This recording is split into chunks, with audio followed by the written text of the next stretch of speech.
नमस्कार साथियों, मैं प्रमोद उपाध्याय बाल विद्या मंदिर सीनियर सेकेंडरी स्कूल कत्तरपुरा नागौर के ऑनलाइन एजुकेशन प्लेटफॉर्म पर आपका हार्दिक स्वागत करता हूं। पिछले वीडियो में मैंने आपको कक्षा 6 विषय हिंदी अध्याय 10 झांसी की रानी, जिसको लिखने वाली हैं सुमित्रा कुमारी चौहान, पढ़ा चुका हूं। भाग 17 और 16। आज के वीडियो में अपन भाग 18 लेंगे। इस कविता का लास्ट अंतिम अंश है। इस अंश में ये बताया गया है कि जो झांसी की रानी लक्ष्मीबाई थी, उसने अंग्रेज़ों से हार ना मानते हुए और भारत देश को आज़ाद करा दिया और अंग्रेज़ों से भारत को मुक्त कराकर अपने आप को कुर्बान कर दिया।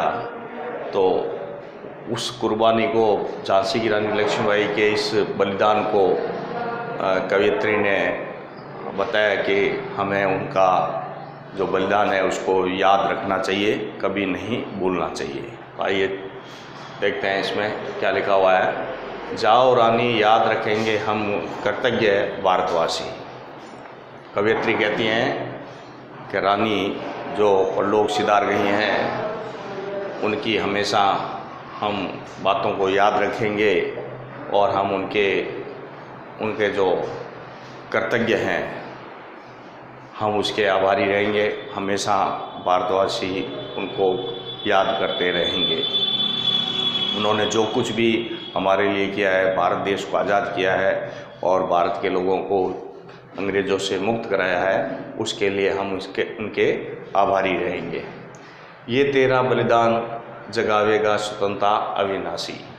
यानी कवयित्री कह रही हैं झांसी की रानी लक्ष्मीबाई के बारे में कि तुम्हारा जो बलिदान है वो हमेशा हमें याद दिलाता रहेगा और जो हमें स्वतंत्रता मिली है उसको हमेशा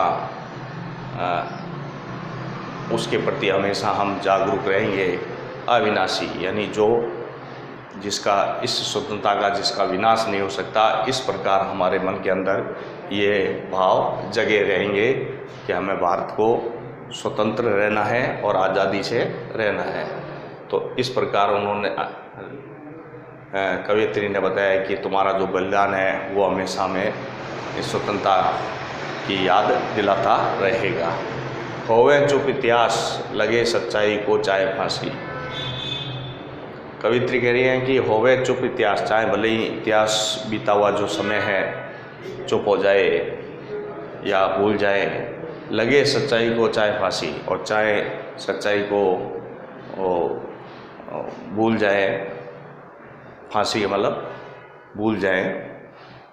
हो मधुवाती विजय, चाहे कितनी बहुत बड़ी विजय प्राप्त हो, मिटा दे गोलों से चाहे झांसी, और झांसी को चाहे गोलों से बौछार करके मिटा दे, नष्ट कर दे, तेरा स्मारक तू ही होगी। कवयित्री कह रही है कि झांसी की रानी लक्ष्मीबाई के बारे में कि तेरा स्मारक तू ही होगी। यानी तेरा जो याद है, जो स्मारक है, याद की जो स्मारक है वो उसका तू ही उसमें वो हमेशा स्मारक की तरह बनी रहेगी। तू खुद अमिट निशानी होगी। यानी झांसी की रानी लक्ष्मीबाई के बारे में बताया कवयित्री ने कि तुम स्वयं इसकी एक अमिट छाप होगी और तेरे स्मारक पर तू ही होगी। यानी तुम्हारे जो इस प्रकार के बलिदान दिया है, अंग्रेज़ों के विरुद्ध युद्ध करके और भारत देश को स्वतंत्र कराने के कारण अपने आप को बलिदान कर दिया, तो इसका स्मारक तू ही होगी और तुम खुद ही इसकी अमिट छाप होगी, यानी निशानी होगी। बुंदेलखंड बोलों के मुँह हमने सुनी कहानी थी। यानी बुंदेलखंड के लोगों से कवयित्री कहती है कि हमने बुंदेलखंड के लोगों से जो हर हर महादेव का नारा लगाते थे, उनसे इस प्रकार की कहानी सुनी है। खूब लड़ी मर्दानी, वह तो झांसी वाली रानी थी। तो इस प्रकार अंग्रेज़ों से भारत देश को आज़ाद कराने के लिए हमारी झांसी की रानी लक्ष्मीबाई जो है वो मर्दों की तरह अंग्रेज़ों से लोहा लिया और अंग्रेज़ों को मुँह की खानी पड़ी। तो इस तरह अंग्रेज़ों से सामना करके एक मर्दों की तरह सामना किया और मर्दों की तरह उन्होंने युद्ध के अंदर वीरता का प्रदर्शन किया।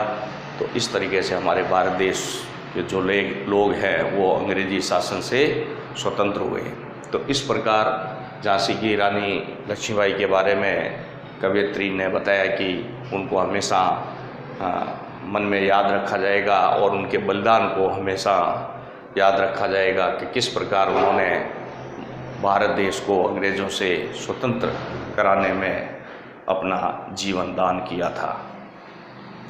तो आज का जो वीडियो है ये आपके 10वें पाठ झांसी की रानी का अंतिम कविता का अंश है, जिसको ये आपकी आज के वीडियो में पूरी कविता समाप्त होती है। अब इस कविता को आप घर पर बैठ के पढ़ेंगे और इसको भी नोटबुक में नोट कर लेंगे। धन्यवाद। अगले वीडियो में मैं आपको एक नए चैप्टर के साथ मिलूँगा। धन्यवाद।